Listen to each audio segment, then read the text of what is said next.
大家好，我是魏之超今天给大家介绍一本推理小说，作者不详不是这本书的作者真的不知道是谁是这本书的书名就叫做作者不详这本书里的其中一个短篇《朱雀之妖》是我迄今为止读到过的最好的无人生还模式的小说。那这期节目呢，我会在不泄底的前提下跟大家介绍一下整本书以及《朱雀之妖》这个短篇的亮点这期视频呢是安利项是想通过视频让更多的人知道和去读这本小说。我不会在这期节目里剧透这本书里的核心轨迹的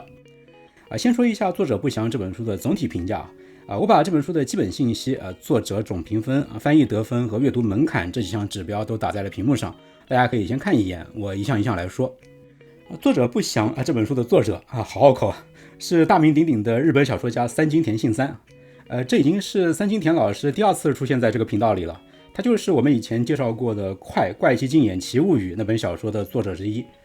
三津田信三呢，既创作推理小说也创作恐怖小说，而这本作者不详呢，是他把这两大类型融为一体的一次尝试读书的过程可以说是一边受惊吓一边破案子，双倍刺激双份快乐。作者不详呢是三津田比较早期的作品，他后来把这种推理和恐怖跨界融合的风格给发扬光大了，创造出了他的代表作刀城炎耶系列。刀城炎耶系列里最出名的那本手无作祟之物你可能听说过那本书被很多推理爱好者奉为史上最佳推理小说。在手无作祟之物的那本小说最后侦探用一个关键词就同时解开了23个谜团，以及最后还有3重大反转简直就是惊天地泣鬼神。那可以说呢，如果没有三津田在这本作者不详里做的这种恐怖和推理跨界融合的探索，那就不会有手无作祟之物这颗推理小说的瑰宝。而且呢，作者不详这本书不光有这样的历史功绩它本身也是一本不可多得的推理佳作。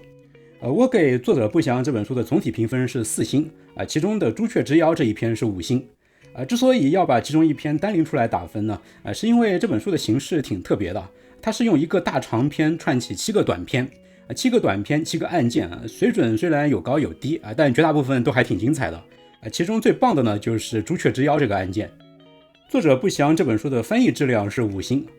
这本书呢目前其实没有简体中文版也没有繁体中文版我读的是网上某位大神用爱发电翻译的明翻版翻译质量非常棒，向用爱发电致敬作者不详这本书其实没有什么特别不符合国情的内容我估计会出中文版的那如果你现在就想尝鲜呢，那请自行搜索作者不详加明翻应该就能找到相应的明翻版。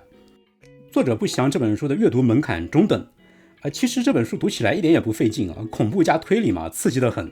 它的门槛呢实际上是体现在这本小说是一本原推理小说元朝的那个元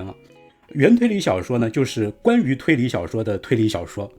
在这本书里是有很多关于推理小说这种文体本身的思考和讨论的。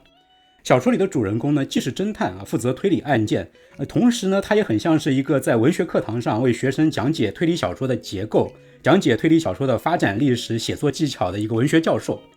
侦探在推理案件的同时呢也会发表他对推理小说本身的理解所以呢如果你在读这本书之前有过一些推理小说的阅读经验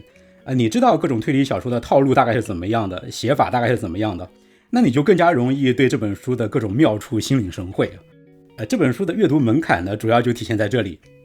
但从另外一面来看如果你是一个推理迷的话，那你光是看书里这些对于推理小说本身的分析和讨论就已经完全值回票价了好，那下面呢我们就来讲一讲这本书的具体内容吧不泄底作者不详这整本书的故事大致是这样的故事的主人公呢是一位图书编辑和他的一位书虫好友这对好基友呢偶然间听说了一个奇闻在他们那个旧书圈子里出现了一本被诅咒的旧书得到那本旧书的人无一例外目前全都失踪了两人当然毫不意外的选择作大死把这本被诅咒之书给弄到了手。那这是一本什么样的旧书呢？它是一个短篇悬疑小说集一共7个故事，每个故事都描写了一个案件，但是案件却都是只有谜面没有谜底两位主人公一看完第一个故事就发现事情不妙了。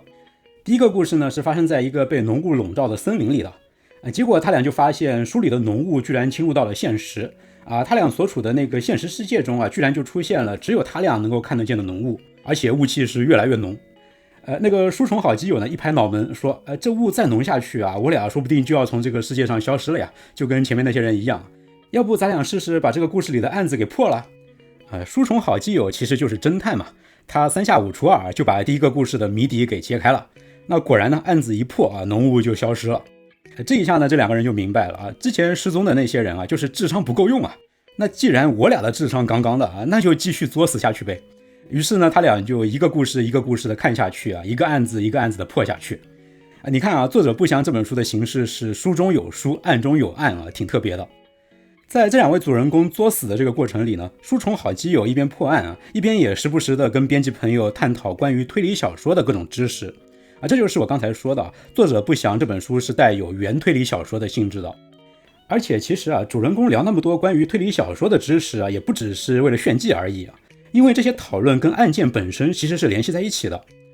比如说呢，7个案件里边，其中有一个案件叫做为娱乐而杀人。那个案子的3位嫌疑人啊，正好就是喜欢3种推理小说类型的推理爱好者。于是呢，对那个案件的侦破本身就要利用到对推理小说类型的理解，用关于推理小说的知识来做推理啊，这种设定也蛮有意思的。那最后呢，我们再来说说书里的最佳篇章朱雀之妖。这个案件呢，讲的是一群中学生跑到一个山间别墅去度假。不过呢，那不是一场愉快的旅行啊。故事的主视角是来自于其中的一位女生，她在学校里啊是被霸凌的对象，带头霸凌她的呢就是那间别墅的主人，她的一个同学啊，一个性格非常恶劣的千金小姐。在度假的过程里呢，千金小姐还是带着其他人一直霸凌女主。到了这个与世隔绝的别墅之后呢，杀人案开始一件件发生啊，同学们被一个一个的谋杀。就在我们这些读者以为这是被霸凌的那位女主在报复杀人的时候啊，女主居然也被杀死了，死得透透的那一种。更加诡异的是，在这个故事的最后，别墅里的所有人，也就是这个故事里的所有登场人物，全部都被谋杀了，每一个都死得透透的。那么凶手到底是谁呢？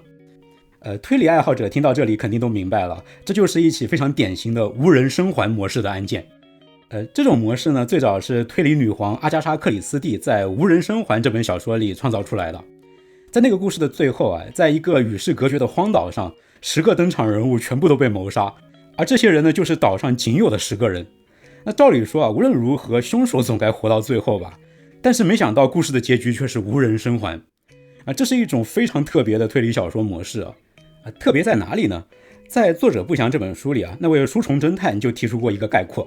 他说，符合无人生还模式的推理小说必须要符合下面这样的4个条件。第一，事件发生的舞台是完全与外界隔绝的。第二，嫌疑人的范围要完全限定在故事中登场的人物上。第三，事件结束之后，所有登场人物全部死亡，至少读者必须这么认为。第四，这些所有死掉的登场人物中没有能够成为犯人的人，至少读者必须这么认为。其实呢，刚才的第1、2这2条啊，概括出的是推理小说的另外一种经典模式——暴风雪山庄模式。暴风雪山庄模式呢，就是登场人物都集中在一个被暴风雪封闭了外界通路的孤立空间里，命案在整个与世隔绝的环境里发生啊，因此呢，凶手一定就是藏在那个山庄里的那些登场人物里。而无人生还模式呢，是在暴风雪山庄模式基础上的一种另类升级。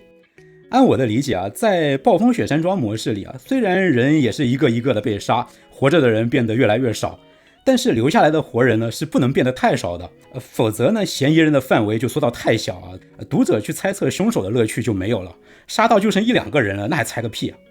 而且呢，作者往往还要想尽办法让剩下来的那些人看起来不可能犯案，有的有不在场证明，有的不可能进入密室等等等等。但是无人生还这种模式就不一样了，用作者不详里侦探的原话来说，就是